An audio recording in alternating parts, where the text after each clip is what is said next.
What's up, guys, and welcome back to another episode of McGrath Fishing. My name is Tommy McGrath. For those who are new to the channel, welcome.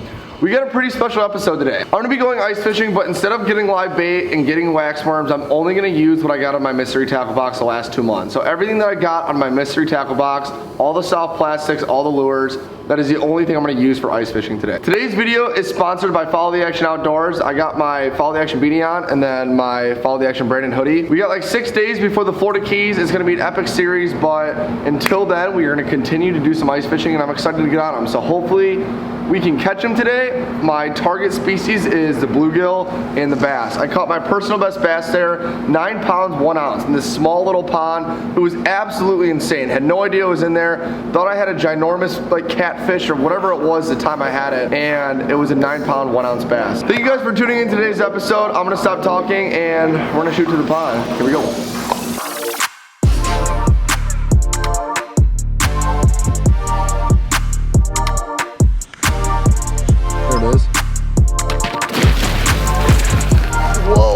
Alright guys, we made it out here. The ice is actually pretty thick. I was surprised, like 4 or 5 inches again. But I gotta be careful because there's a spring right here and 2 springs right here. I'll actually show you. It's literally open water.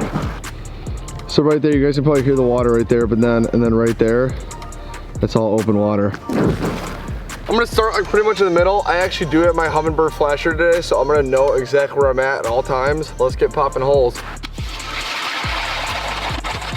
The ice is super slippery today. Obviously, that kind of doesn't really make sense to you guys, but I don't know, it's just like super slick on top. There's no snow, like no grip, nothing. I do have a gas auger that I have not used yet. I just didn't think it was gonna be that thick, so no point to use it. So I just brought the manual out today, and yeah. Ooh, 9 feet, and the fish are already coming up from the bottom. All right, I'm gonna drop here. I have a pretty sweet contraption today. I got this for Christmas. My dad got me this. It's a bucket. This spins too, like this top, like middle piece. So this spins, and then I got a cup holder. And you got a rod holder too, so then I keep all my stuff in here. Pretty dang nice. I'm gonna start out with using these mustache worms. I had a lot of luck with these on that last pond I fished with Trevor. So I'm gonna go back to them. Got a lot of jigs in there. I am set to go. I want your guys' opinion. I got a brand new St. Croix. It's a black legend. I didn't buy a reel for it yet because I truly wanted to ask you guys, do you guys think I should go an inline reel or go spinning reel? Right now I have like a Daiwa spinning. It's like a 500 size, so it works for this pole, but I'm still on the fence if I want a inline or spinning. So comment below what you guys think I should get, inline or spinning. I actually do really value all your guys' opinions. There's already a fish right at like 6 feet. It's coming up for it. Oh! I'm fishing about 9 feet right now. This flasher literally makes the biggest difference. Like you can see right where your jig is. You can literally see the fish coming up over to it. I gotta take these gloves off. There's fish all over this right now. There it is, first fish. Oh, it's a bass. Whoa, how did I reel up that? All right guys, so the first fish, little largemouth. Like this flasher literally makes the biggest world of a difference, but the first fish, I like it. I might need to go get my jacket out of my car. This wind is kicking hard today. All right guys, so first fish on the mustache worm. The mystery tackle box ice box continues to prove me wrong. Fish is coming up on it. Oh my God. I actually do not like a spring bobber. I don't know why, I just don't like it. This hole is loaded with fish, loaded. Ooh, big mark, big mark. It's like ever since I released that bass in this hole, I like wanted nothing to do with it. But there's like a ton of fish stacked there, so many. I gotta go get a jacket, I'm freezing. A lot colder than I thought it was gonna be out here. Oh man, much better. I like this challenge though. I don't like that it's automatic like me and Trevor had with the live bait. I like that. I'm going plastics. What I might do is switch up to plastic here in a sec. Having a flasher though is a huge difference. Big difference, even fishing ponds. I always thought it mattered for lakes. Even for ponds, it truly matters. I mean, you can see exactly when the fish are coming up. Big difference. I'm on. Another bass.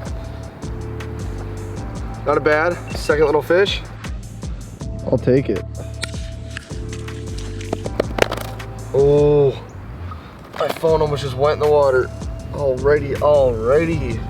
I think that my true problem right now is this spring bobber. I'm just not used to it. It's not like a true feel. I don't know. I've always gone without them, and this rod came with this. I just kind of left it on. I don't know. I'm not really a fan of it. It's definitely nice to be catching more bass than I am gills. I don't know if I think I've had a few gill bites. I believe it's like 10 a.m. right now. Today's a Wednesday, that doesn't really matter. We got like cloudy skies, like the sun's kind of like poking out like a little bit. Oh, that's a nice one. Oh, it came off.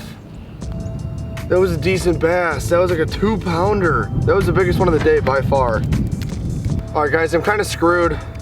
I brought 3 batteries out here and I made a rookie mistake. All 3 batteries are either half charged or dead and I'm pissing through them. I don't know how much I'm gonna be able to film on the Canon. At least I got my chest and I got batteries. Yeah, not a really good start. My Canon is officially dead. I brought 3 batteries out and all of them are dead. True rookie mistake. At least I got the chest, so we're gonna only sit out here for a couple more hours and hopefully I can capture whatever happens. There it is.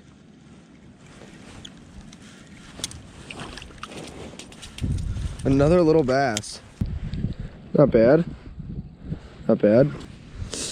I'm getting used to the spring bobber for sure. Definitely getting used to the spring bobber. All right, so that's my 3rd bass of the day.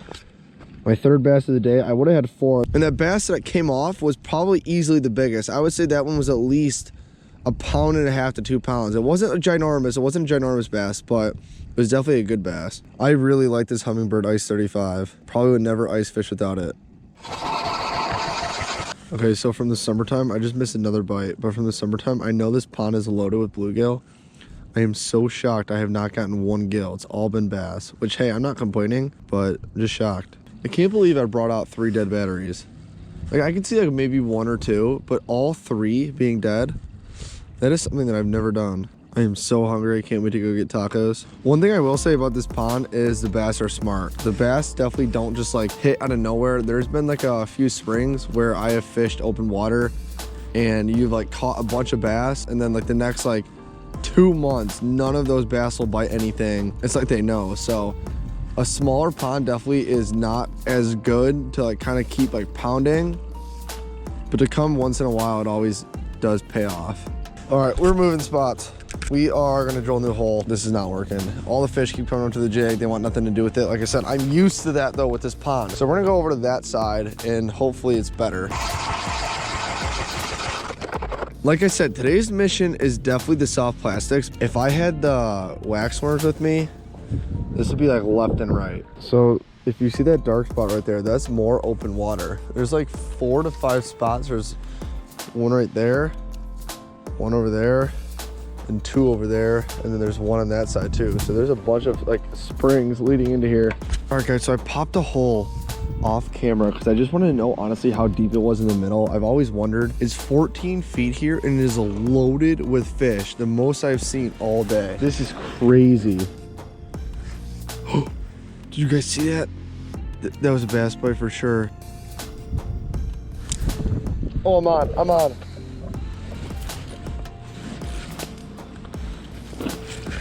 Nice, okay. Hell yeah. All right guys, not huge. That's the biggest of the day right there. That's the biggest fish of the day. And that's not saying much. If I had my Canon, I would show you guys a flasher. It's 14 feet here and just loaded with fish. So what I'm gonna do is I'm gonna take this fish and go put it over in this hole, because every time I drop the fish down in like the same hole, they just stop biting. These mustache worms are incredible. They're just incredible. There's fish all over. This isn't, oh my God, this is insane. Guys, that one bite literally almost jerked her out of my hands. I'm on again.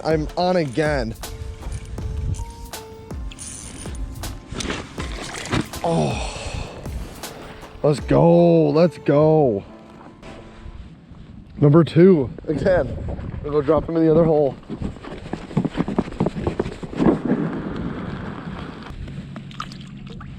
It is literally automatic, guys. It's automatic. There's so many fish here. There's so many fish here. Oh, the first panfish of the day. Now I found him. Okay, him I'll drop down the same hole.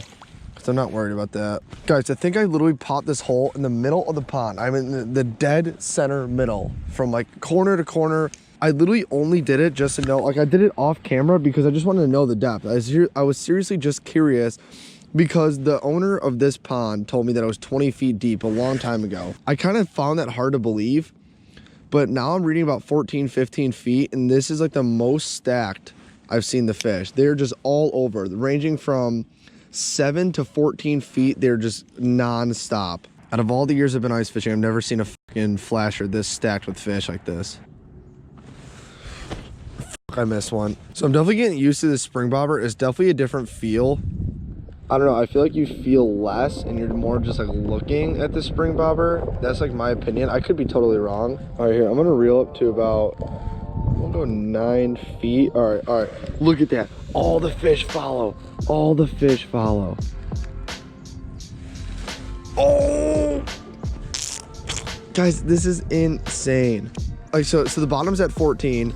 I come up to about 9 and all the fish come to the jig. All right, I'm gonna try and film this the best I can on my phone because I've never seen it like this before ever. For those of you who's ever watched a flasher video, you need the right like camera to like kind of capture the flasher, or else like all the lights look super weird and like doesn't even make sense. I guess I can't do it and my Canon's dead. I'll see if the Canon will work, but it's okay. I'm catching fish. There's nothing to complain about. It is a Wednesday. It's like noon. I do like the St. Croix rod. I like the rod a lot. Again, I'm still like unsure about the reel. That's why I haven't bought one yet.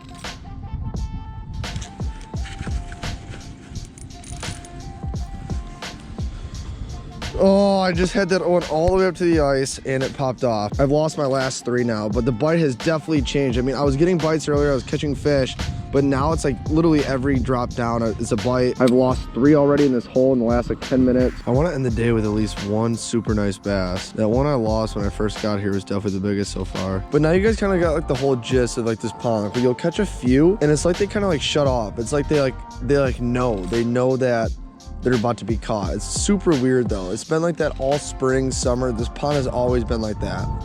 You'll slay a bunch of bass and then they won't touch the Ned, the wacky, jigs, nothing. These fish in here I feel like are super smart. And plus like these fish in here always get like fed like a bunch of bread too from like the owner. So maybe that has something to do with it. I have no idea. Kind of like you guys saw in my previous 2 ice fishing videos where it was just like automatic left and right. We could catch 100 or we could catch 5, whatever we wanted to catch. And granted, I don't have live bait, so I'm sure that's a huge issue. But even like with the mustache worms in the farm pond that I've been fishing, it's pretty automatic. This, they're definitely more skeptical and I feel like they just have a little bit more brains. All right, I'm gonna test my theory.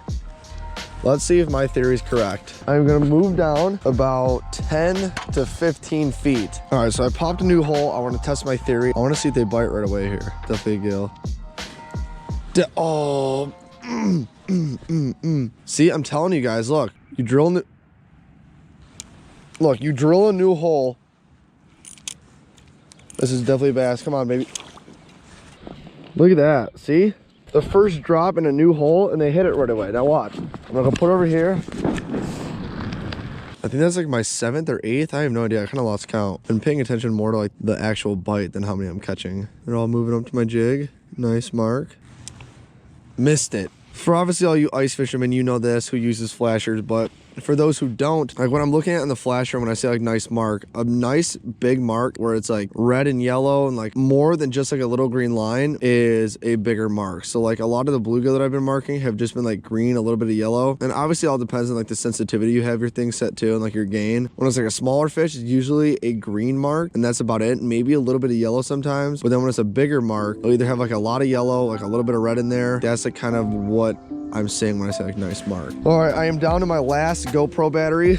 I think I'm gonna be wrapping things up soon. Like I said, I kind of want to just go out, test my flasher today and kind of just get on some fish. And I'm super shocked that I caught all bass today besides one gill. Definitely a switch up from what we've been doing. The mission went successful. I wanted to come out here with no live bait. It definitely was not automatic. I've had to work for it. That's for damn sure. Little gold tungsten jig tipped with one of those mustache worms. Kind of just bouncing it here and there, letting it sit. It played out. Plus, I'm super hungry, so I'm gonna go get some Las Cumbres tacos. I'm gonna load up, get like 8 tacos, and yeah, edit this video. All right, guys, I'm gonna pop one more new hole. See if we can get just a couple more. So this is a hole that I was just at. That is the hole that I was catching all those bass like right away. and now I moved there. So I made like a quick triangle, and that is 13 feet over there. So let's see if we can get some in the first drop right away. There are so many fish here. Oh my God.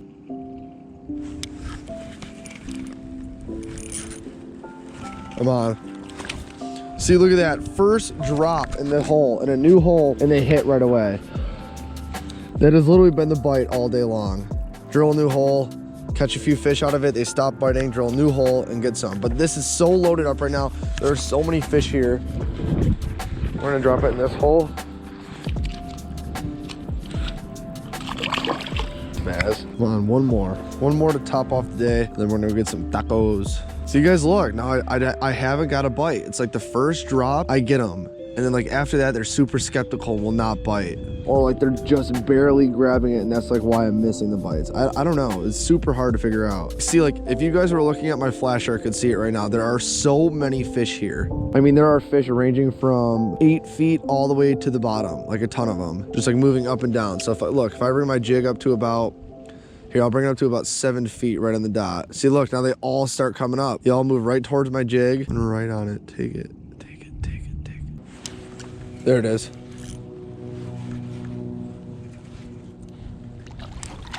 Nice. Small little bass, but good way to end it. That's got to put me at maybe 10, I hope. We didn't catch a lot of big ones today, but we definitely got it done. Like I said, the mission was just to go out, catch some fish on not live bait, test out my flasher for the first time. This thing's brand new. I just got it, and I really like it. Like I said, I mean, it really helps. Probably will never ice fish without it again.